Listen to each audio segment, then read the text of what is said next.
In order to create a good time lapse, you need quite a bit of patience, something that I often don't have. And gathering and creating reference is something I often don't have the patience for. However, there are just some things you don't know until you know. Let me share with you the 2 principles I abide by when it comes to using reference. You'd also have to set aside your aversion to looking quite silly. So, day 11 felt pretty serious. I figured let's do something fun on day 12. With today being the release of issue 3 of Clear, I just wanted to post something on Instagram. I wrote this while sitting in Terminal B. The words just flow like they were searching for me. These people unlock my heart without turning the key. My only goal is you go further than me. There ain't a better feeling I can ask for. All year I've been trying to hit fast forward while I watch my patience run. Now my favorite days have come. We waited 10 long months. Now we're finally here. This is our special place where we can be ourselves with no fear. When it comes to using reference, there's 2 main factors to consider. The first is accuracy. We're talking very specific things, and in this scenario, a specific location. Clear is set in the future, which I love because I can just make stuff up. However, since this is still set in San Francisco, I need to pepper in certain landmarks in order to tether this story to reality. In the first issue, it was the Golden Gate Bridge, and in this issue, the scene is set inside the Mission Dolores Church. It's one of the oldest buildings in San Francisco, so making stuff up is not an option. Luckily, it's pretty easy to search for images on the internet. Back in the days, I actually had to either purchase magazines or books, as well as go to the local library if there was something specific I needed to draw. With images being so accessible these days, the biggest hurdle tends to be specific angles you'd want. Promise you this place is magic, and the love that we feel is so massive. But when the buses roll up and my friends show up, I get so excited I can hear the backflip. There's one important thing you'll want to keep in mind. There will be many occasions when you won't be able to find a specific angle that matches your layouts. And a lot of artists just go with the reference they're able to get. Personally, I hate that. You can never let the source material dictate the angle you use because you shouldn't compromise on your composition. That is a key element to your storytelling. And the moment you compromise that in order to accommodate your reference, I feel like that's a loss. You have to take what you find, but then fill in the gaps.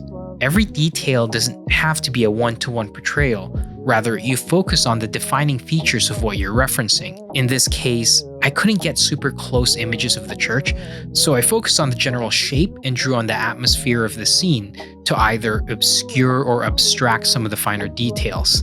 This is something you'll grow a knack for as you develop over time.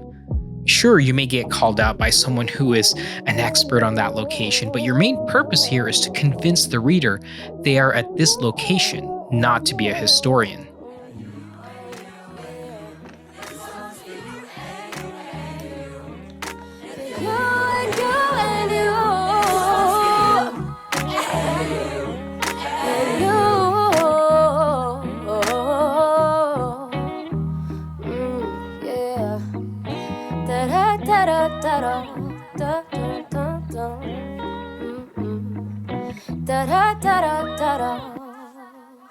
The second component to using reference properly is for understanding a subject. This encompasses more than just locations and objects, but also figures. Early on in our artistic journey, the first focus we'll have is how to draw the human anatomy, from the different angles of the face to how the body looks in motion. Reference that I personally found helpful were sports magazines, which showed the body in different poses. In particular, I found images of runners really helpful. Look, I did the bulk of my learning pre-internet. It wasn't that it didn't exist, I just didn't have it yet. Anyways, this learning process is all about expanding your mind's library of images. Early on, you'll need those material to reference for accuracy, but ultimately through repetition, you'll grow to understand how something works. Things like how the nose pushes up when you grit your teeth, to how the muscles in your forearm tense up when you ball your fist. It all becomes embedded in your mind. Experience will expand your ability to move your figure around as if it were in a 3D space and create whatever pose you want without using a reference image. As I mentioned before, this covers quite a lot of things you'll have to draw as a comic book artist. In the first issue of Clear, Sam had a motorcycle, and it wasn't something I was accustomed to drawing. Luckily, I happen to have a Triumph Bonneville, and I thought its retro style would suit our hero well. So I took pictures of my bike from different angles, and I basically just stared at it.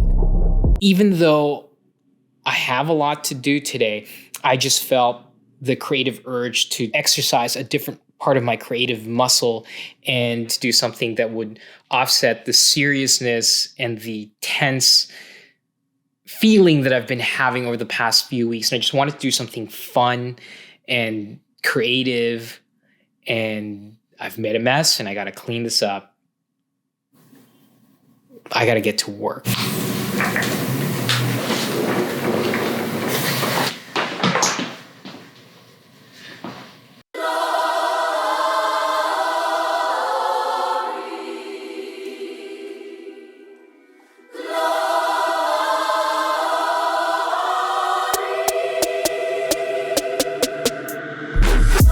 Down in the car, one time give it all, bust it open hard, let me see you drop. Get down in the car, one time give it all, bust it open hard, let me see you drop. I started out straight up just drawing what I saw. I just didn't understand how it worked, and because I never truly looked at it. Having ridden it, I knew what parts of the bike my body constantly interacted with. So after a couple of issues, I was beginning to understand where things were supposed to be, and I began to focus on the big shapes of the bikes and made sure to hit some of the important landmarks that essentially indicated that what I drew is a motorcycle.